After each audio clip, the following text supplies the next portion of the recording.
Punjab today देख रहे दर्शकों का एक बार फिर स्वागत है हमारे exclusive women achiever talk show में। हमारे आज के स्पेशल गेस्ट हैं मंजुला सोलारिया।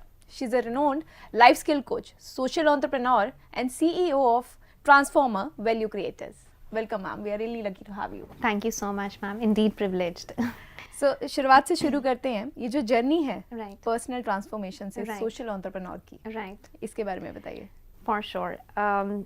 ये पहले तो ये कहूँगी कि शायद मुझे खुद कई सालों बाद ये स्टार्ट करने के बाद जो अपना मेरा वेंचर था, मुझे खुद समझ आया कि okay this is something like entrepreneurship. पहले तो वही था कि yes I worked with different corporates, education sector भी मेरा लास्ट जो मतलब where I was working as a employee, आज से तकरीबन 9 साल पहले। सो सब अच्छा था, सब बढ़िया था, बट कहीं ना कहीं एक वैल्यू क्लैश था, क्योंकि बहुत कुछ जो मैं पर्सनली महसूस करती थी वो बीइंग एन एम्प्लॉय मैं एग्जीक्यूट नहीं कर पाती थी। तो हमेशा ऐसे लगता था कि क्या ज़िंदगी ऐसी सारी बीत जाएगी, राइट, कि जो हम अपने लिए करना चाहते हैं, अपने तरीके से करना चाहते हैं, वो नहीं हो पा रहा है। एंड शुरू से कहीं ना कहीं I have always been a very introvert kind of a person, जो आज नहीं दिखाई देता है, बट मतलब अपनी बात कहना या एक्सप्रेस करना मेरे लिए हमेशा ही बहुत चैलेंजिंग था। सो धीरे धीरे ये समझने आने लगा, जब खासकर एजुकेशन सेक्टर में थी, कि मेरे जैसे और बहुत सारे हैं। एंड खासकर when I used to see students, चाहे वो किसी भी स्पेशलाइजेशन के थे, इंजीनियरिंग या मैनेजमेंट, तो यही था, सब कुछ था, क्वालिफाइड थे, स्मार्ट थे, लेकिन when it used to come to expressing themselves तो कहीं ना कहीं पीछे रह जाते थे।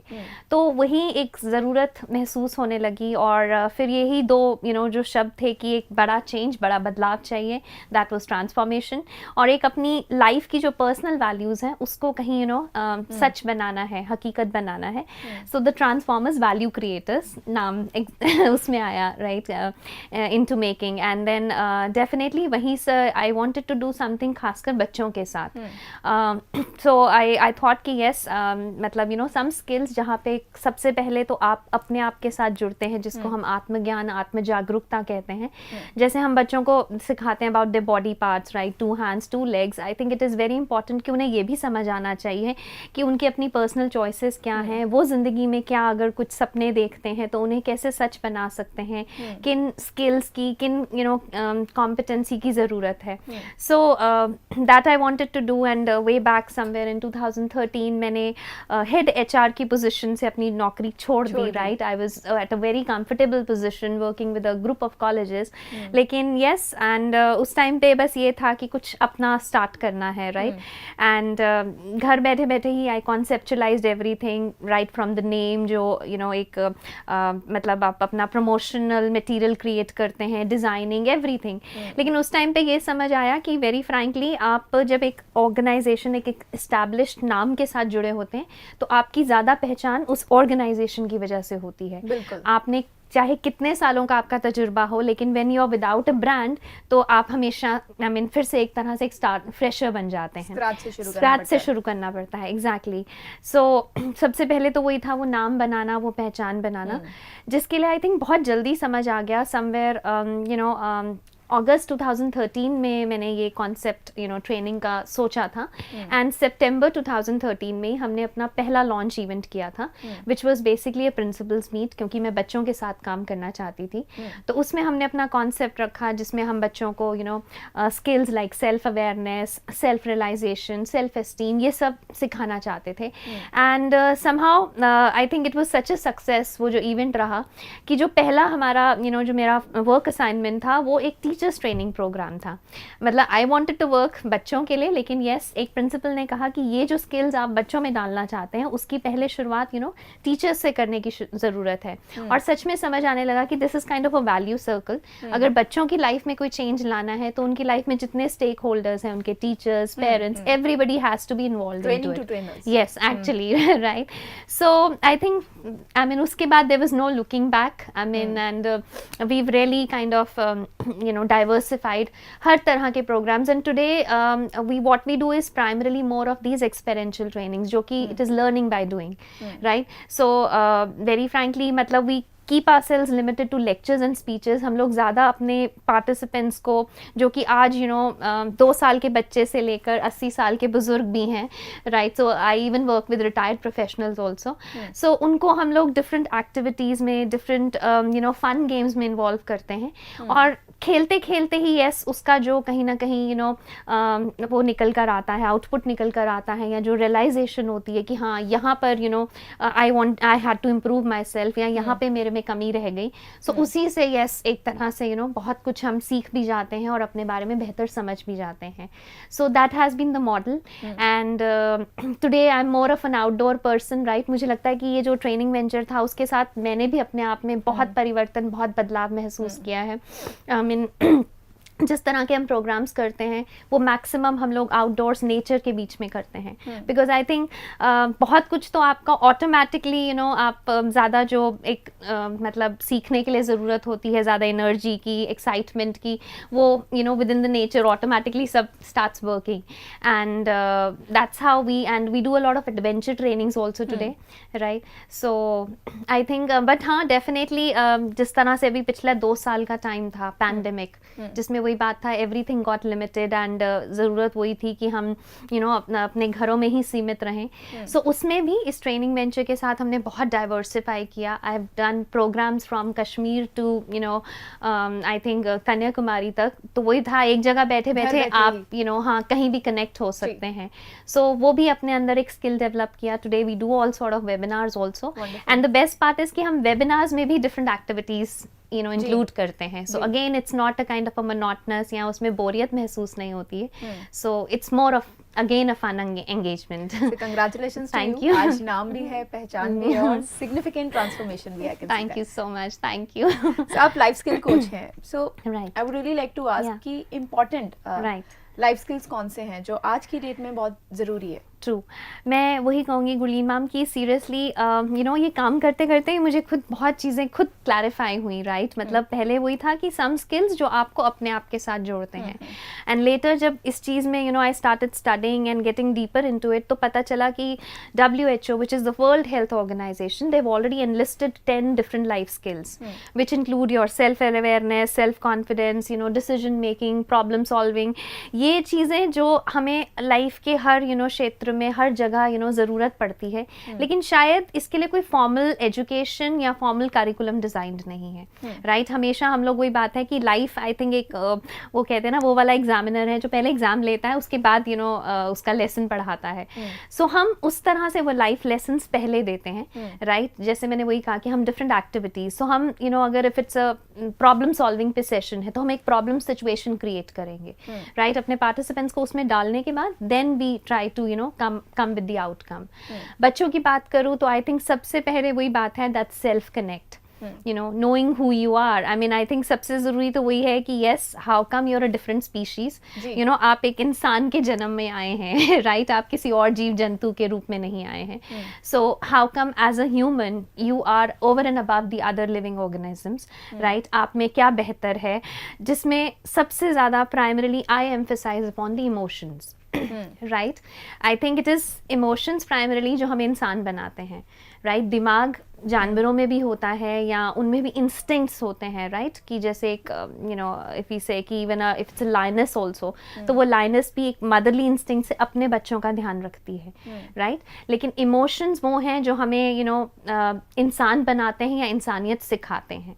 सो that's how we really kind of provoke and we inculcate all the skills related to emotional intelligence, जो कहीं ना कहीं हमारे शायद total I think educational setup में ही मिसिंग है। हर कोई ये कहता है सारे सब्जेक्ट्स पढ़ो, राइट, सारे सब्जेक्ट्स में स्कोर करो, बट कोई ये नहीं जानना चाहता है कि कोई सब्जेक्ट में अगर बच्चा नहीं परफॉर्म कर पा रहा है तो उसका कारण क्या है। हो सकता है बच्चा उससे इमोशनली कनेक्टेड नहीं है, हो सकता है बच्चा टीचर से इमोशनली कनेक्टेड नहीं है, right. There can be number of reasons for it, but we never go into those realities. So I think वो हम मतलब definitely as a facilitator, as a mentor also हम उनसे इमोशनली जुड़ते हैं, उनके इमोशंस को वैल्यू करते हैं, and then then we let them kind of understand कि yes, अगर वो कुछ कर रहे हैं against their choices, अगर उनको math अच्छा नहीं लग रहा है, वो पढ़ रहे हैं, so how come it's gonna help them, how come it is significant for to the real application of it, and then developing a kind of an emotional connect with it. So that's Wonderful yeah. Thank you. अच्छा ma'am, आपने ground level पे जी, हर age group के जी, साथ काम जी, किया है, जी, different projects पे, Right. आपके हिसाब से ऐसी कौन सी सामाजिक कृतियां या सोशल इश्यूज हैं right. जो प्रेवलेंट हैं लेकिन उनके बारे में बात नहीं होती है? True.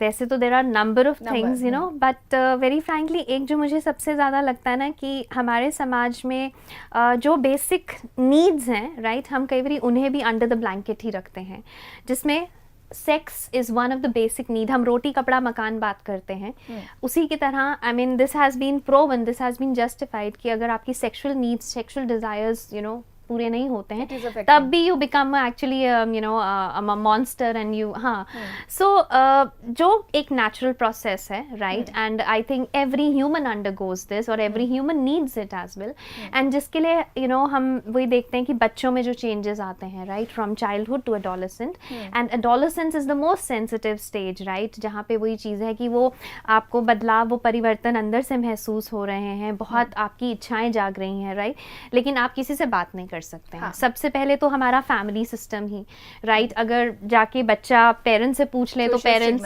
एग्जैक्टली एकदम से कह देंगे कि तुम बिगड़ गए हो या तुम्हारा एक्सपोजर गलत है and all those things. So this the right kind of sex education at the right stage of life I think is very very essential, right. I mean I think वही चीज़ है कि वैसे भी जिस तरह से आज का टाइम है, बच्चों से एजुकेशन, आई मीन नॉलेज की अगर हम बात करें, knowledge is just a click away, right, मतलब आज there is so much of openness, so much of access to information through all different mediums and right.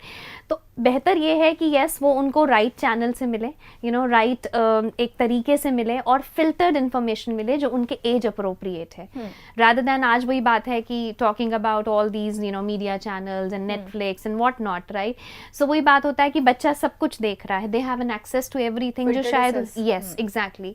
सो बेहतर है वैसा एक एनवायरनमेंट बनाएं फैमिली में, स्कूल क्लासरूम में या जहाँ पे भी, वेयर दे फील कि यस वो ओपनली बात कर सकते हैं, ओपनली पूछ सकते हैं, एंड देन यस डेफिनेटली जो वो महसूस कर रहे हैं, there is nothing wrong about it, right. Because शायद इन्हीं चीज़ों से जो भी हम कहते हैं कि और कितनी प्रॉब्लम्स एग्रवेट होती हैं, प्रोवोक होती हैं, all the crime that is existing around, we talk about rapes, murders and everything, it's all interlinked, because prestigious issue. Exactly, right. So इस चीज़ में again I run an NGO also, right, जिसमें हम लोग in fact यही एक जिसका एक हमारा प्रोजेक्ट है Shatter the Silence, जिसमें हम वही कह रहे हैं कि चुप्पी तोड़ो, राइट. जो ज़रूरी है मतलब बात करना, जो राइट टाइम पे बच्चों तक एजुकेशन पहुंचाना, उसके बारे में यस अगर हम चुप रह रहे हैं तो कहीं ना कहीं हम भी उस क्राइम का या उस जो भी कुरीतियाँ हैं समाज में उसका हिस्सा बन रहे हैं. सो जिसके लिए डेफिनेटली कहीं ना कहीं पहले तो पेरेंट्स को एजुकेट करना पड़ता है, उनमें वो कंफर्ट लेवल डेवलप करना पड़ता है कि यस आप एज अ पेरेंट अगर अपने बच्चे से बात कर रहे हैं तो ऐसा नहीं है कि यस आप उनको सेक्स के लिए प्रोवोक कर रहे हैं, आप एक्चुअली उनको राइट गाइड कर रहे हैं कि किस टाइम पे उनके लिए क्या ज़रूरी है. Then we specially deal on this sexual abuse. अब बहुत सारे मतलब हम लोग स्कूल सिस्टम्स के साथ काम करते हैं, बहुत सारे स्कूल प्रिंसिपल्स हमें खुद डिनाई कर देते हैं कि नहीं इस टॉपिक पे बात करने की ज़रूरत नहीं है, क्योंकि अगर आप बात कर रहे हैं तो शायद आप और बच्चे के दिमाग में ये डाल रहे हैं, या शायद हमारा बच्चा अभी बहुत एज से छोटा है इस चीज़ को समझ. एग्जैक्टली. अब मेरा सवाल ये होता है कि जो इस तरह के अब्यूजर्स हैं या इस तरह के क्रिमिनल्स हैं, क्या वो एज देखते हैं बच्चे की, right. I think we all are very well familiar कि आज शायद 6 महीने का बच्चा भी सेफ नहीं है, राइट, और जिसमें कोई जेंडर नहीं है. आई मीन 6 महीने के बच्चे को हम आइडेंटिफाई नहीं कर सकते हैं कि वो लड़का है या लड़की है, राइट. सो दैट मीन्स जिसका वो एक क्रिमिनल माइंडसेट है, वो उसके लिए बेसिकली वो बच्चा सेक्स टॉय से कम नहीं है, राइट. और उसके लिए जेंडर मैटर नहीं करता, एज मैटर नहीं करता है. तो ज़रूरी ये है कि जब बच्चे को समझ आने लगता है लॉट ऑफ थिंग्स अबाउट ये मेरे पापा हैं, ये मेरी मम्मी है, ये मेरा टॉय है, उसे ये भी समझ आना चाहिए मेरी बॉडी है, गुड टच, या it needs to be protected and it can not be just exploited और abused around, right? So and they really receive it well. I myself, I start educating in children at the age of 2 years, right? And वो उस पे respond करते हैं, बल्कि उनको एक छोटा सा सवाल यही कि yes, अगर आज मैं आपको नहलाना चाहूँ rather than your mummy or तो वो एकदम से shy out कर जाते हैं. So that means that sense of कि yes, मैं ऐसे किसी के सामने अपने आप को expose नहीं कर सकता हूँ, या तो फिर वही चीज़ें हैं कि हाँ, अगर वो बच्चे में ऑलरेडी वो इंटेलेक्ट है तो हम उसको क्यों उनके तरीके से सही इस्तेमाल करते हुए उनको सही इन्फॉर्मेशन नहीं दे रहे हैं कि कम से कम yes, they are not exploited or they are not misused for being that small or innocent. Yeah. आप मैम अच्छी पोजीशन पे हो, आपने बहुत मेहनत करी है. जी. सो आपके हिसाब से what is the actual status of Indian women in society? It's too diversified ma'am, seriously. मैं एक अपना ही एग्जांपल देती हूँ. आई थिंक आज से 5 साल पहले I happen to be in another forum of entrepreneurship. So एक हमारा विमेंस डे के दिन ही सुबह एक इवेंट था जिसमें I was the moderator and बाकी they were like women entrepreneurs coming from different parts of the country. तो बहुत सारी एंटरप्रेन्योर्स ने सुबह आने से मना कर दिया. एंड जब उनसे कारण पूछा कि आप क्यों नहीं आ रही हैं, तो दे सेड कि हमें विमेन एंटरप्रेन्योर करके आपने डिस्टिंग्विश किया है. Why do you have to put this women उसके आगे when we are an entrepreneur and we equal to men around. So we were like okay, अच्छा ऐसा नहीं करना था, राइट? सो कहीं ना कहीं उनको कन्विंस करते हुए वी गॉट देम. उसी दिन शाम में I had another program, right? Because मैं कहीं ना कहीं हर स्ट्रेटा के साथ जुड़ी हुई हूँ. So we were working in one of the Chandigarh के बाहर ही एक स्लम पड़ता है धनास, वहाँ पे हमारा एक स्पेशल प्रोग्राम था like for these women. And जब हमने उनको बताया कि आज विमेंस डे है, आज आपका दिन है, राइट, आज आपको सेलिब्रेट किया जाता है, तो दे वर लाइक ऑस्ट्रक, अच्छा ऐसा भी कोई दिन होता है, राइट? जिस दिन महिलाओं को इज्जत दी जाती है, सम्मान दिया जाता है. सो वो एक विमेंस डे था एंड आई थिंक मुझे लगता है हर साल ये रिपीट होता है. मतलब I think women's day around the corner I am my phone is flooded with messages, ma'am यहाँ आ जाइएगा, मैम वहाँ आ जाइएगा. तो मुझे खुद कहीं ना कहीं अजीब लगता है कि क्या विमेन सिर्फ उस एक हफ्ते में स्पेशल होती है around the women's day? Isn't she special every day? Right? And there is phenomenal contribution by women in every sphere of life, right? I think वही चीज़ है, from the very start she comes into the lives of her family, parents. I have a daughter. मतलब जो daughters जितनी affectionate होती हैं, I mean definitely there is altogether a change. वो जितना मतलब वो खुद मेरे मूड समझती है, उसको समझ आता है कि मैं कब अपसेट हूँ, कब something. And then definitely that's how, because nature ने कुछ उनको वैसा बनाया है, राइट? कि they are more sensitive, they are more emotional and that's why they are able to take up so many responsibilities. But somewhere yes, वो जो मैंने सेकेंड एग्जाम्पल कोट किया था कि जहाँ पे वो जो महिलाएं थी उनको पता ही नहीं था कि विमेंस डे जैसा कोई दिन है, वो आज भी हिंदुस्तान की 70% महिलाएं उसी स्ट्रेटा में आती हैं, राइट? हम जितना मर्जी कह लें कि हम 21वीं सदी में आ गए हैं और हम जितना डेवलप हो गए हैं, राइट, आज भी वही बात है कि आई तो even work with such females and women जिनके लिए यस वो उनकी जो एग्जिस्टेंस का कोई महत्व ही नहीं. उन्हें ऐसा लगता है कि हम सिर्फ एक वस्तु हैं, एक इस्तेमाल की चीज़ हैं, राइट? पहले में भी हम पेरेंट्स के घर पे उनके काम करते हैं या उनके लिए सारी ज़िंदगी बोझ बने रहते हैं, और उसके बाद yes we are move to another place और maybe at many places parents ही जाके उनको बेच आते हैं, बिकॉज यस फैमिली कंडीशंस इतनी बुरी हैं कि yes. I think another 6-7 years ago I was working with one of the only women university in whole of Asia.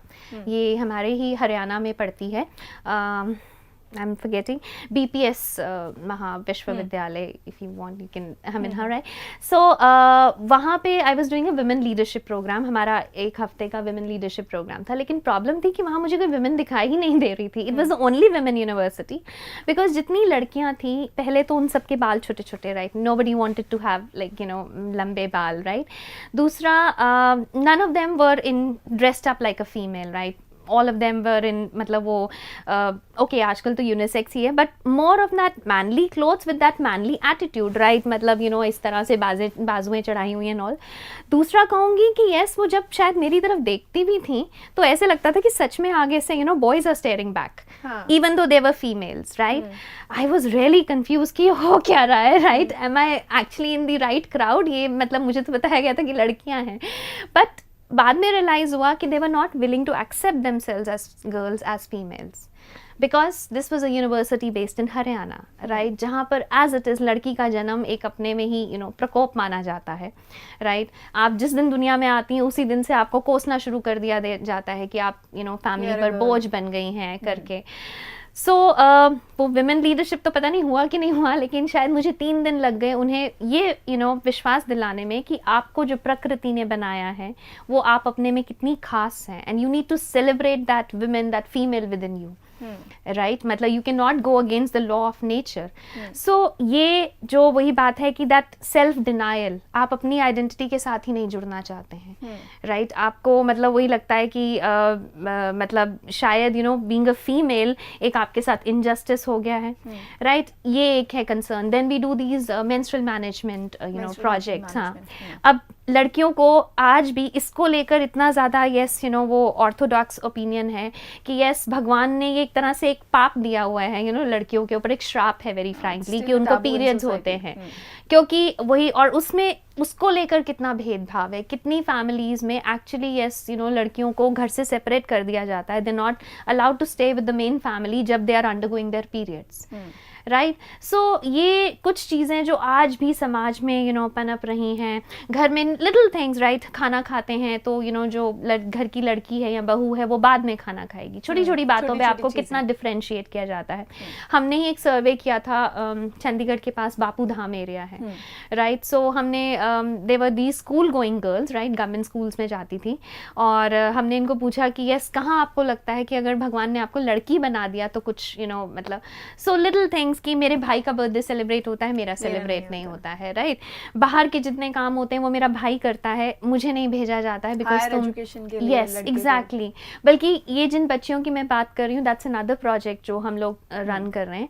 अब उसमें क्या है कि ये लड़कियाँ बापू धाम में स्कूल है जो मिडिल लेवल तक है, right. Bapu Dham which is in the main city, मतलब कोर में आता है, सेक्टर 26 चंडीगढ़ के साथ, राइट। सो वहाँ पे मतलब जो स्कूल है 8th क्लास तक है, तो पेरेंट्स ने बोला कि 8th तक स्कूल चले जाओ, लेकिन उसके बाद आप बापू धाम से निकलकर सामने जो 26 का सीनियर सेकेंडरी स्कूल है उसमें नहीं जा सकती हूँ बिकॉज वो मेन सिटी में आ जाता है। तो उनको मतलब एजुकेशन से विड्रॉ कर लिया गया। So we were running the special classes for them, जहाँ पे इन्होंने फिर बच्चियों ने ओपन स्कूल से अपने क्लास 10th और 12th के बोर्ड्स दिए। सो कितना आज भी मतलब हम कहते हैं कि ये तो सिटी के बीच में हो रहा है। थिंक ऑफ दोज गर्ल्स जो अभी भी बैकवर्ड एरियाज में है, रिमोट एरियाज में है, विलेजेस में है, कि उनकी स्थिति क्या है।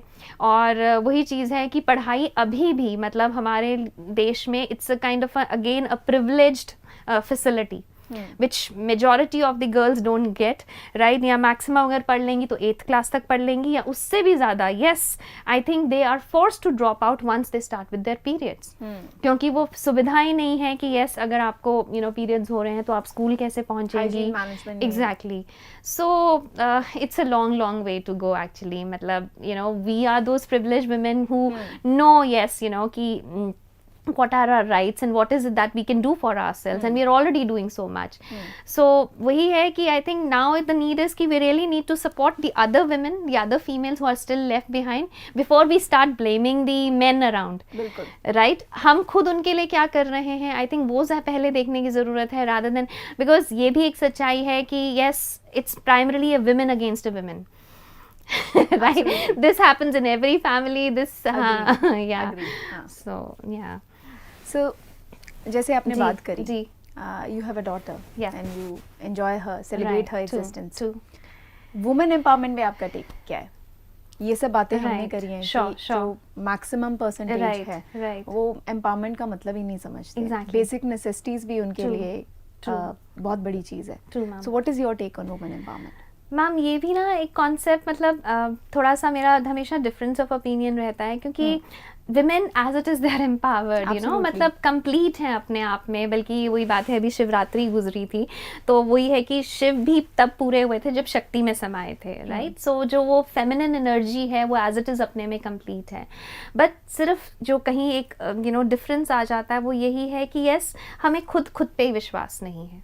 And it's been like I think now generations to generations की women वो self pity mode में बहुत ज़्यादा रहती हैं, right? कि अब वो आदत हो गई है exactly, right? मैं क्या कर लूँगी, या you know हम मेरी माँ भी ऐसे ही करती थी तो मैं भी ऐसे ही करती हूँ, right? या उससे beyond मैंने कभी सोचा ही नहीं, right? ठीक है, आज शादी हो गई है तो मेरी जो you know ज़िंदगी है वो मेरी अपने परिवार के अराउंड ही सीमित है, उसके beyond ना मैंने देखा, ना सोचा, ना मुझे कभी ज़रूरत महसूस हुई, राइट? लेकिन अंदर ही अंदर लगता है, राइट? वी फील यस, कहीं ना कहीं नोबडी वैल्यूज मी, या यू नो अगर मैं सारा दिन भी काम कर रही हूँ, specially for the home makers, right?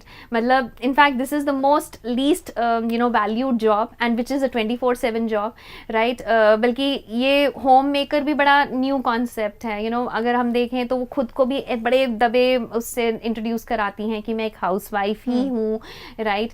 पर देखा जाए हाउस वाइफ का काम कभी भी ख़त्म नहीं होता है।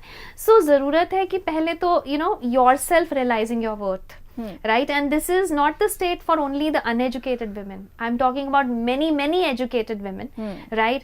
Who kind of sacrifice their choices, अपने you know dreams को कहीं ना कहीं compromise कर देते हैं just because of their family, because of you know. But I believe अगर आप खुद खुश नहीं हैं, आप किसी को खुश कभी कर ही नहीं सकते हैं. True. So all you know that you want to do for your people, your family, सबसे पहले it starts with yourself. You have to be contented. वही नहीं तो वही होता है कि मन में कुड़कुड़ कर रहे हैं और वैसे घर में सब खुद खुश नहीं हो तो किसी को खुश नहीं कर सकते हैं. So and then yes, definitely you have to be responsible. Like today I travel a lot, right? In fact I travel in the LOC areas also, right? And most of the times I'm traveling alone, जिसमें सारे concerns होते हैं, safety और सब कुछ.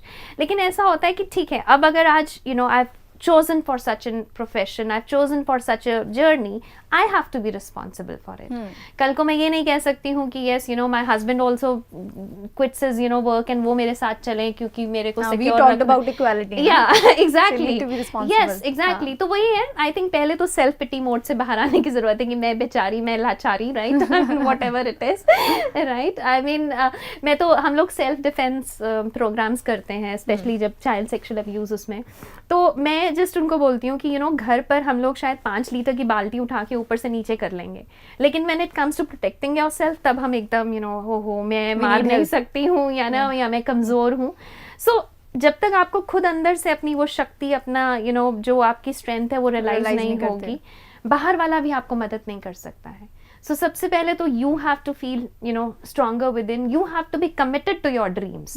देखो कोई और आपको तब रास्ता दिखा सकता है या तब आपको you know थोड़ा सा साथ निभा सकता है जब आपका कमिटमेंट लेवल है. अब वेरी फ्रैंकली मैम अब्यूज़ की बात करते हैं, मैक्सिमम केसेस गो अनरिपोर्टेड, राइट? क्योंकि यस जो विक्टिम ही है वो यू नो बोलना नहीं चाहता है या चाहती है, it can be anybody, right? मतलब वो भी, इसमें भी कोई जेंडर स्पेसिफिकेशन नहीं है, राइट? और वही चीज़ है कि मतलब अगर ठीक है मैक्सिमम मतलब अगर विक्टिम महसूस भी कर रहा है तो फैमिली सपोर्ट नहीं करती है, राइट? सो वो केसेस वहीं के वहीं दबे रह जाते हैं. सो वही है कि पहले तो खुद अपने लिए हिम्मत करनी पड़ेगी. Anything where you are feeling you are differentiated, you know, before blaming anybody else, आप खुद देखिए कि क्या आप खुद अपने लिए स्टैंड लेने को तैयार हैं, which takes a lot of courage, right? अगर आप हिम्मत दिखाते हैं, डेफिनेटली आपके साथ और 10 लोग जुड़ते हैं, उन्हें भी लगता है यू नो कि यस ये अगर आगे आने की कोशिश कर रहे हैं तो क्यों ना इनका साथ दिया जाए. And yes, I think you know मतलब women तो as it is, it's one of the most beautiful and the most holistic creation on this you know planet Earth. बस ज़रूरत है कि we have to be you know really realizing our worth. अपनी self worth, अपनी जो you know खुद की significance, खुद की इंपॉर्टेंस अगर हम नहीं समझेंगे, कोई कभी वैल्यू नहीं करेगा. So wonderful having you ma'am, बहुत अच्छा लगा आपसे बात करके. Thank you. ये थी हमारी आज की बात मंजुला सुलारिया के साथ. So break the shells, realise your self worth, life is beautiful. अगली बार फिर हाजिर होंगे नई पर्सनालिटी के साथ. तब तक जुड़े रहिए हमारे चैनल के साथ. धन्यवाद.